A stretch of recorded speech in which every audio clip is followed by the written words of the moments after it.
नमस्कार प्यारे साथियों, मैं लालचंद सुतार एक बार फिर से मेरे YouTube चैनल पर आप सभी का स्वागत करता हूं।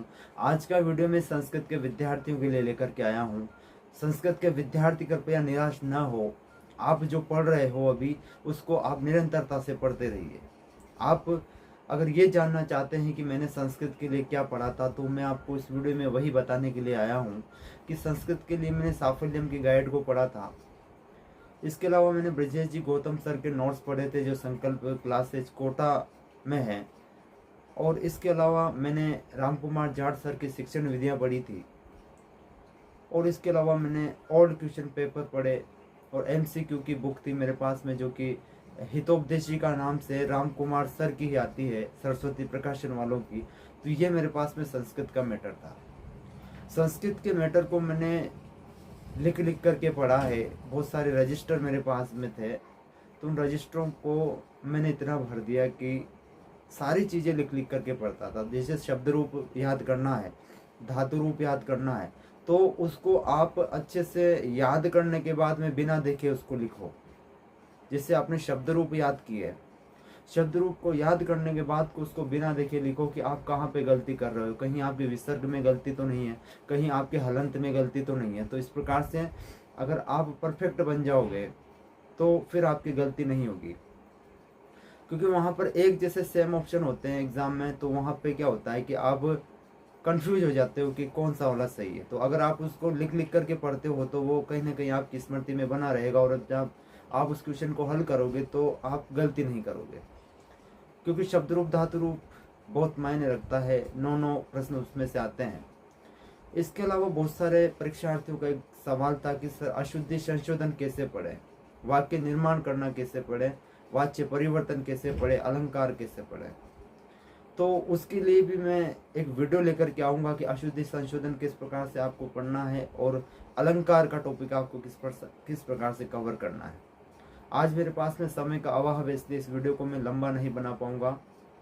तो ऐसे में मैं आपको इस वीडियो में इतना ही बताने आया था कि मेरी जो बुक्स थी वो सिर्फ यही थी कि साफल्यम की जो है गाइड थी मेरे पास में, लोकेश शर्मा सर की। इसके अलावा ब्रजेश जी गौतम सर के मेरे पास में नोट्स थे, जो साहित्य बहुत अच्छा होता है उनका, व्याकरण भी मैंने कुछ उसमें से पढ़ी है। इसके अलावा शिक्षण विधि में राम कुमार जाट सर की जो सरस्वती पब्लिकेशन की बुक आती है वो मैंने पढ़ी है, और एमसीक्यू की बुक भी मैंने उन्हीं की पढ़ी है। तो ये मेरा पढ़ने का एक मैटर था जो मैंने आपको बताया। देखिएगा मित्रों, आपने भी मैटर लगभग इसी में से तय किया होगा कि साफल्यम की बुक हर कोई खरीदना चाहता है, क्योंकि साफल्यम एक ऐसी बुक है कि जहाँ से लगभग प्रश्न मिल जाते हैं। तो हो सकता है आप भी साफल्यम पढ़ रहे हो, तो अपने मैटर पर आप पूरा विश्वास रखिए। अपने मैटर को आप लगातार पढ़िए, उस पर पूरा विश्वास रखिए, आप जरूर सफल होंगे। और लास्ट में जैसे आपका सिलेबस हो जाता है संस्कृत का, तो आप पूरे 150 प्रश्नों पर आधारित एक टेस्ट दीजिए जिसमें पूरा सिलेबस कवर हो जाए। और पूरा सिलेबस आपका कवर हो जाता है टेस्टों के माध्यम से, तो आप बहुत अच्छी परफेक्ट स्थिति में चले जाओगे, और फिर आपका सिलेक्शन जो है बहुत करीब आ जाएगा। तो यही आपको करना है, निरंतरता दिखानी है। 5 महीने का समय है, 5 महीने के समय में आपको डाइवर्ट बिल्कुल नहीं होना है।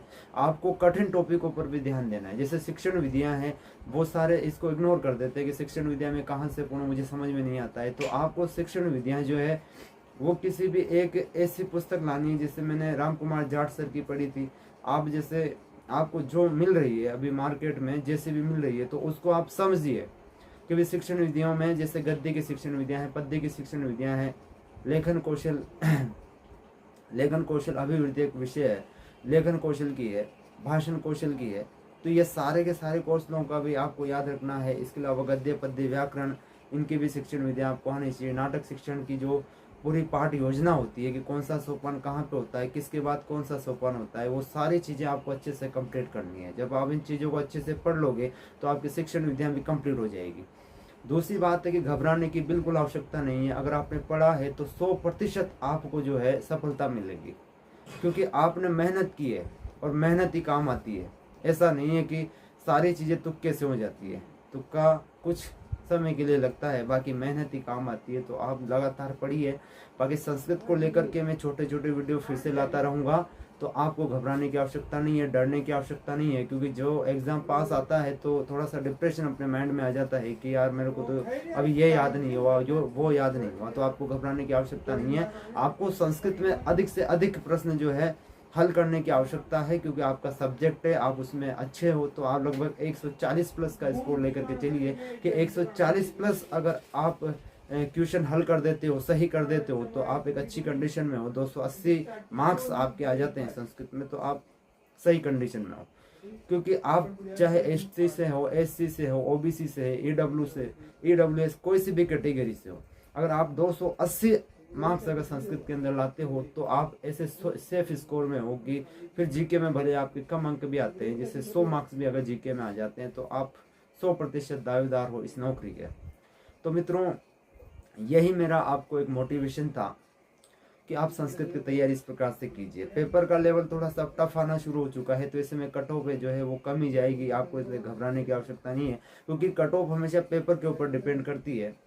क्योंकि एक समय ऐसा था हमारे 2018 का जब रिजल्ट आया था, 2018 का एग्ज़ाम का रिजल्ट आया था, तो उस समय 385 जनरल की चली गई थी संस्कृत की, जबकि अभी जो ये एग्ज़ाम हुआ है 2022 का, उसमें कट ऑफ बहुत कम रही है सामान्य की, लगभग 355 के लगभग, 355 से 60 के लगभग जो है अभी कट ऑफ रही थी, और ओबीसी की 347 कट ऑफ रही थी। तो आप देख लीजिए कितना डिफरेंस है। और जबकि ओबीसी की कट ऑफ 379 रही थी 2018 वाले एग्जाम में, और अभी 2022 वाले में 347 कट ऑफ रही है। तो वो पेपर के ऊपर डिपेंड करता है कि पेपर अगर टफ आता है तो कट ऑफ कम जाएगी, और पेपर अगर सरल आता है तो कट ऑफ बढ़ जाती है।